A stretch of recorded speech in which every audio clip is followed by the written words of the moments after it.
Toyota has changed the engine options for 2023. Stadium Toyota gives us the 2023 Toyota Highlander Hybrid XLE in midnight black metallic. Will this be enough power as these non-hybrid rivals such as your refresh Honda Pilot, your Kia Telluride, your Mazda CX-9? Will this be enough for towing, cargo capacity, mpgs, and in everyday use? I'm Anthony from Hawkeye Rides. I'm going to go over all the specs and details starting now.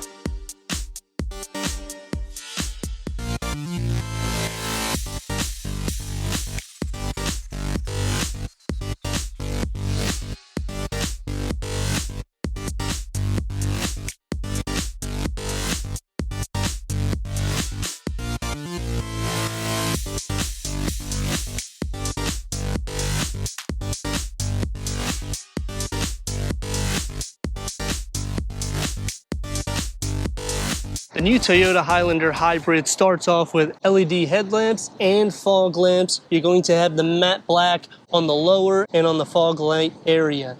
The grille will get the gloss black. You'll get the satin aluminum with the blue behind it, emphasizing the hybrid for the Toyota badging. Headlamp assembly also comes outward, so it gives more of a dominant stance with the best ground clearance at 8 inches. The hood projects itself. The headlamp assembly goes into your fenders. It's going to flare out, encasing these 18-inch alloy wheels. The disc on all 4 corners is at 13.3 inches. Toyota Global Architecture platform with a strut front suspension with coil springs, a multi-link rear suspension with coil springs.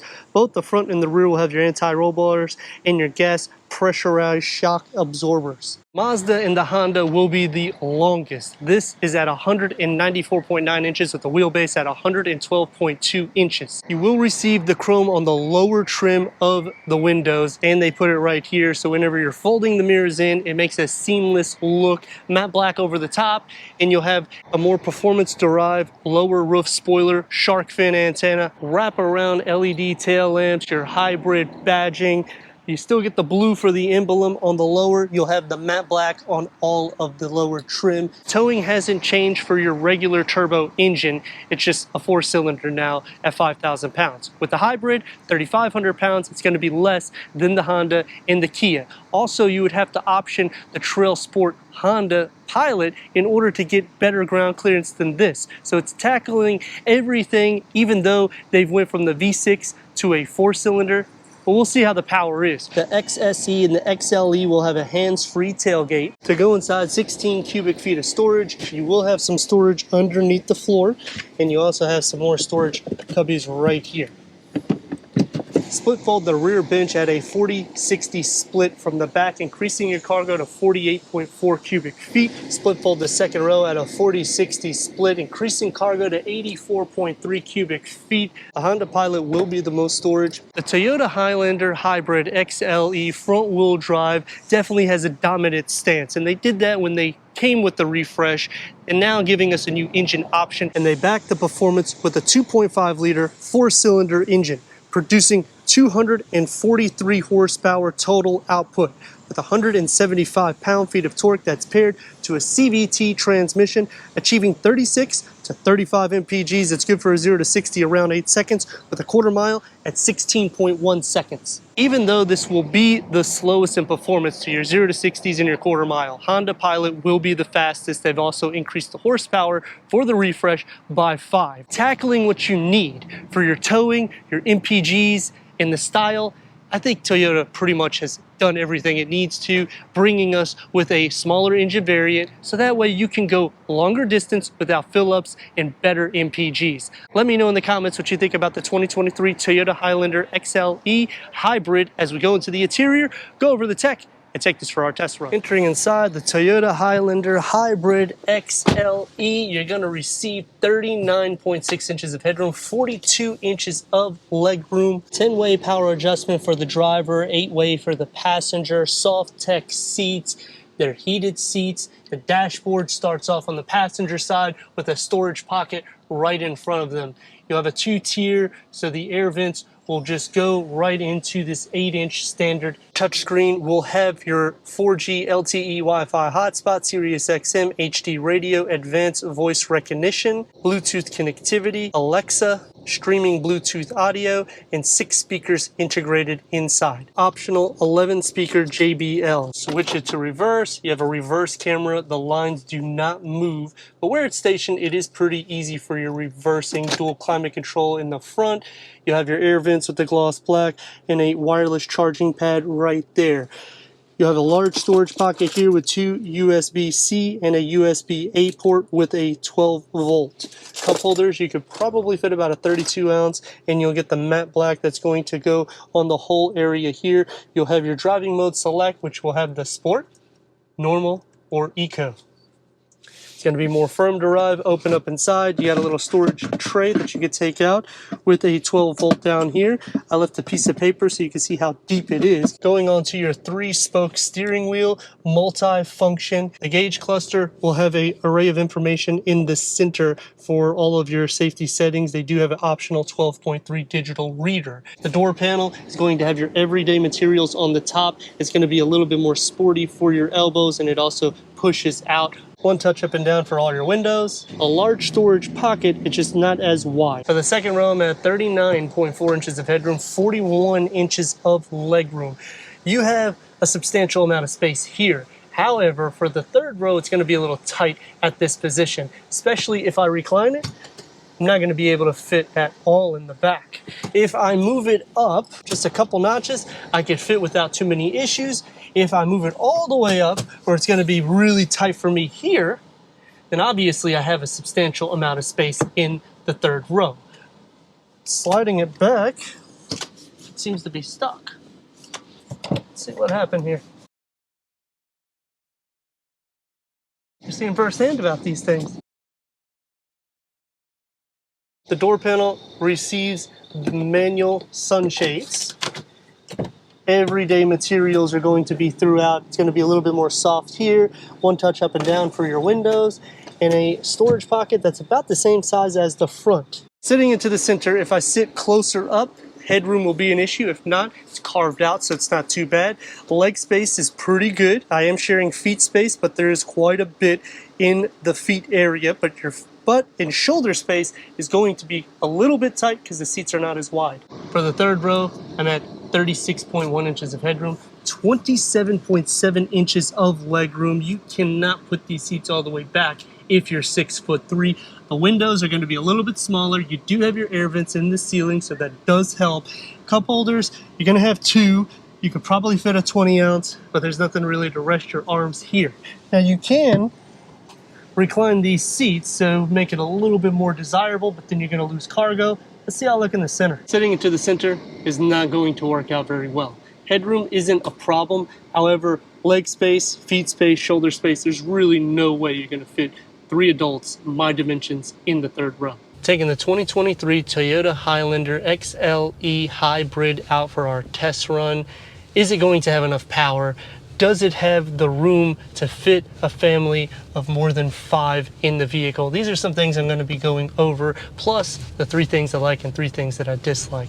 Starting off with, I do like how you sit up higher in this. It feels very truck oriented, so that definitely makes it easy for visibility for the front. The windscreen is pushed back, small A-pillars, and then for the length, it's going to be a bit long, but it's not as long as the rivals. It's actually one of the shortest in its class. You do have blind spot monitoring. There's not really that many blind spots because this vehicle is pretty open with larger windows. Road noise, it filters in.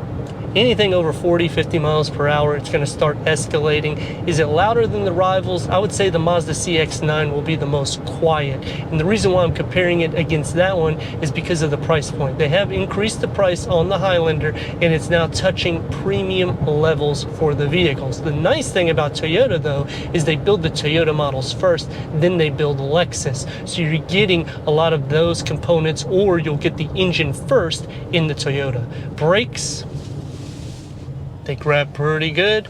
Maneuverability, you can do so Steering wheel has a little bit of weight to it, a little bit more so than a normal everyday driving vehicle. And what I mean by that, it's the Kia Telluride is going to be a little bit more light, the Mazda CX-9 as well. The Honda and Toyota are very similar to the weight on the steering wheel. It's very easy to get around though, but for everyday drive, it's ticking the box. Best MPGs, that's what you got right here.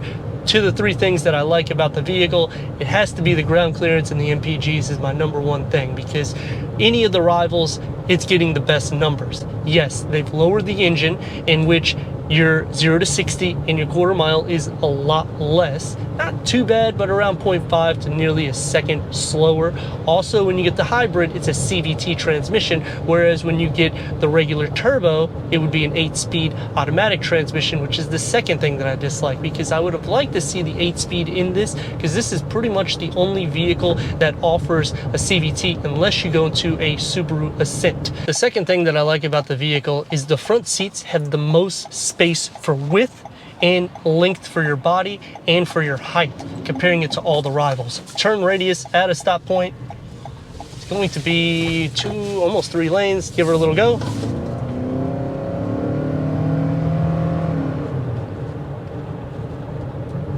The engine livens up quite a bit. It does give a bit of the drone note, but all in all, it does the performance that you need. The last thing that I like about the vehicle, you have a lot of cubbies in the front dashboard. You will have less in the door panel, but they carved out so much that it offsets it, and it makes it easy for a day in, day out use. The three things that I dislike, you already heard the first. The second thing goes to the second row.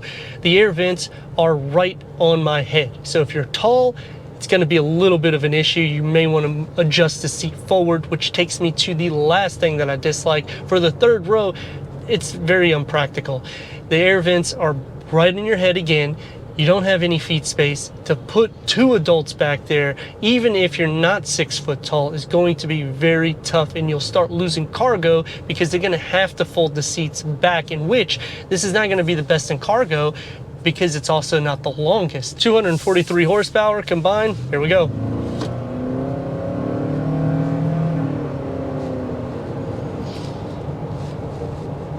I mean, you don't buy it for full-blown performance. You buy it for an everyday use. As for going over any imperfections in the road, it's pretty smooth at a higher speed. When you're at a lower speed, it obviously will feel a little bit more, but for the most part, it does soak it up. And you can see, for the visibility purpose, not an issue there.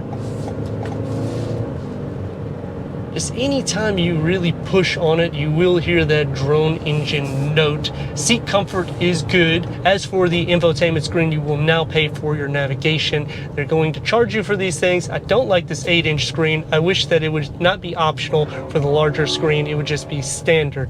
This is the XLE, so this is the second trim up from the base. So it does its justice, but not even a digital gauge cluster. This is something that's also optional, and you have to get to a higher price point, in which this one is hovering near a $50,000 price point. The EV mode, you're not going to be going a substantial amount of miles, but it's not a plug-in, so you don't have to worry about that. So it's easy to use on a day in and day out use. Going back to the rivals, the Honda Pilot, one of the longest in the categories, getting an increase of 5 horsepower. It is one of the fastest. Towing is right at the same numbers, unless you option the all-wheel drive, in which you'll go to 5,000 pounds. And then you can also do the Trail Sport to increase your ride height, which would just be a little bit more than this as a standard.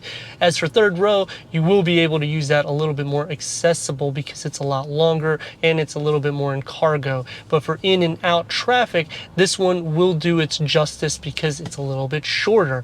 Going to the Mazda CX-9, it's going to have a little bit more luxury amenities in the interior. Third row capabilities, it's going to be tight. As for the Kia Telluride, third row is going to be right at the same, and it's almost the same length as this vehicle. As for the technology, all of them you can option larger screens.